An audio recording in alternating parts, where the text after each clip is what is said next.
Ayon kay Representative Chanco, kumpara sa ibang komite sa Kongreso, ang 2025 Small Committee lamang ang hindi pa nakakapagbigay ng report.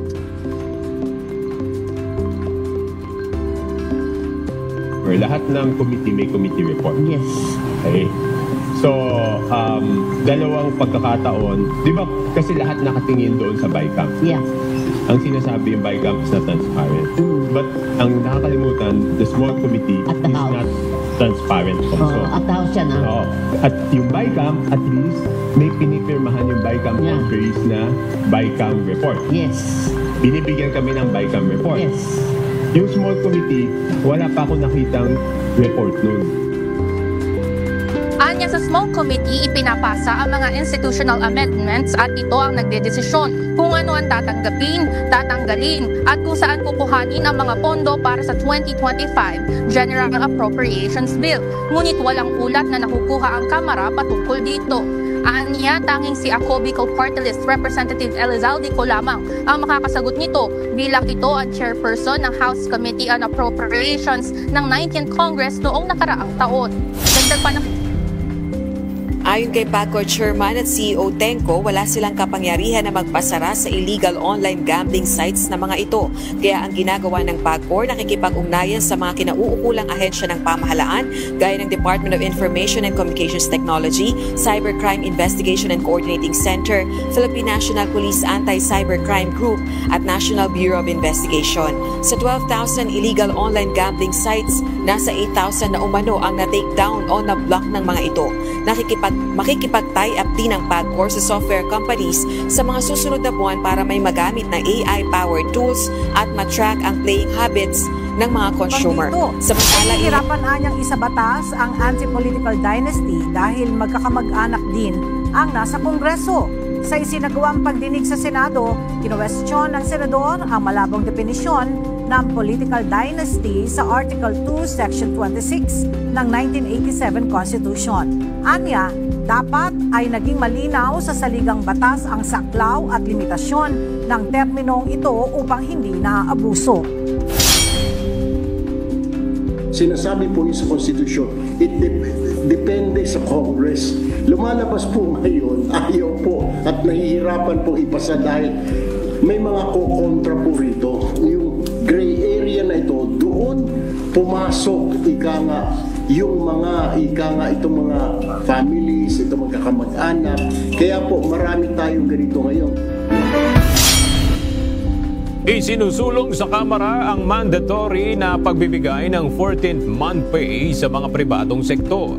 Inihain ni Trade Union Congress of the Philippines o TUCP Party List Representative Raymond Mendoza ang House Bill 3808 sa Kamara nitong Lunes. Sa ilalim ng panukalang batas, ibibigay ang 13th-month pay sa ika-24 ng June habang ang 14th month pay naman ay tuwing ika-December 24 ng taon.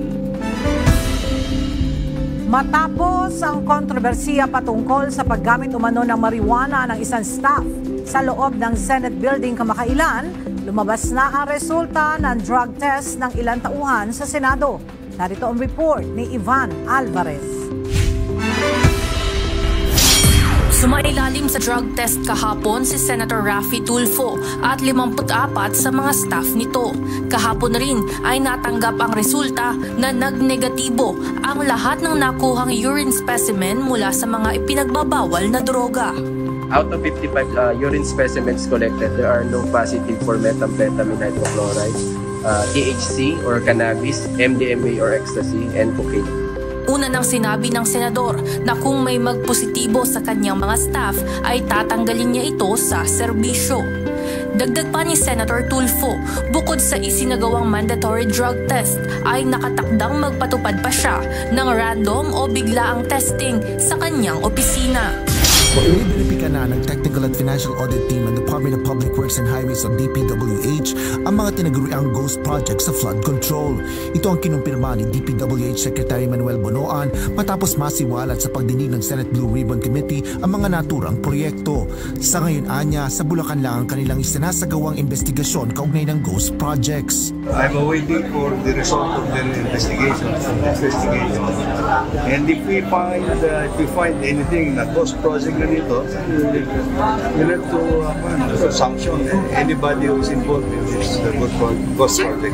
Nilinaw din ng DPWH Secretary na panukala at hindi pa napopromote ang isang DPWH Regional Director sa naturang probinsya na sangkot umano sa mga anomalya sa flood control projects. Sa kabila nito, tiniyak ni Bonoan na pinatanggal niya na ito sa promotion sa posisyon. Kaugnay nito, binigyan din naman ni Senator Erwin Tulfo ang command responsibility sa sitwasyon ni Bonoan. Ngunit sinagot din ito kung dapat bang magbitiw ang kalihim sa pwesto habang isinasagawa ang investigasyon sa issue. Not necessarily, kasi kung titingnan mo talaga, the problem is, ang problema doon sa baba niya from the USEC, RDs, DE, tapos contractor na yung mga contractor kausap ng mga politiko. So, yun ang problem hindi siya mismo Sa kabila nito, sinabi ng nakababatang Tulfo sa Senado na pagdating kay Bonoan, depende na ito kay Pangulong Ferdinand Marcos Jr. na siyang nag-appoint sa kalihim. Sa inihaing bill ni Senate Minority Leader Vicente Tito Soto III, ipinapanukala ang pagbuo ng isang People's Commission na susuri sa mga katiwalian sa lahat ng mga proyektong pang-infrastruktura ng pamahalaan. Batay sa panukala, bubuuin ang komisyon ng isang retiradong mahistrado ng Korte Suprema o kaya ay Court of Appeals, isang certified public accountant na bihasa sa forensic accounting, isang lisensyadong architect o civil engineer, isang NGO representative at isang academician o profesor na eksperto sa public administration o ekonomiya. Nauna namang nagbigay ng suwestyon ang grupo ni Baguio City Mayor Benjamin Magalong na magtalaga ng retiradong mahistrado at isang dating hepe ng pambansang pulisya upang manguna sa hiwalay na investigasyon. Ayon kay Commissioner Romeo Lumagi Jr., tinitingnan nila ang mga nabanggit ng mga kontraktor ng proyekto o ang mga nasa listahan. Paliwanag nito, gumagawa rin sila ng investigasyon pagdating sa tax compliance o pagbabayad ng buwis ng mga ito sa pamahalaan dahil ito ay saklaw ng kanilang mandato. Hihingi ng mga dokumento ang BIR para mapag-aaralan ang tax payments sa mga proyekto na kanilang pinasok. Dagdag pa ni Lumagi, makikipag-ugnayan sila sa ibang ahensya, partikular sa Department of Public Works and Highways o DPWH at sa mga sangay ng gobyerno na mag-iimbestiga sa issue. Pasado alas 8 kanina umaga nang mag-inspeksyon si Pangulong Ferdinand Marcos Jr. sa isang river wall project sa Purokpor, Barangay Piel, Baliwag, Bulacan. Sa sumbong na natanggap sa website ng Pangulo, natuklasan na nagkakalaga ito ng nasa 55 million pesos contract. Pero nang puntahan ito ng Pangulo, wala siyang nakita kahit na anumang proyekto.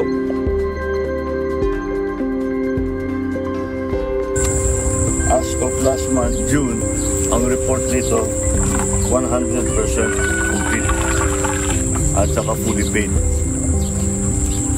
Wala kaming makita na kahit isang halog lang, isang ng simento, walang equipment dito. Lahat itong project na ito, ghost project.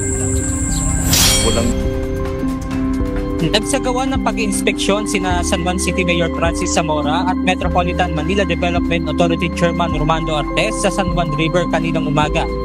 Dito tambak ng basura ang nadatna ng MMDA kasama ang ilang volunteer groups na nagsagawa ng paglilinis.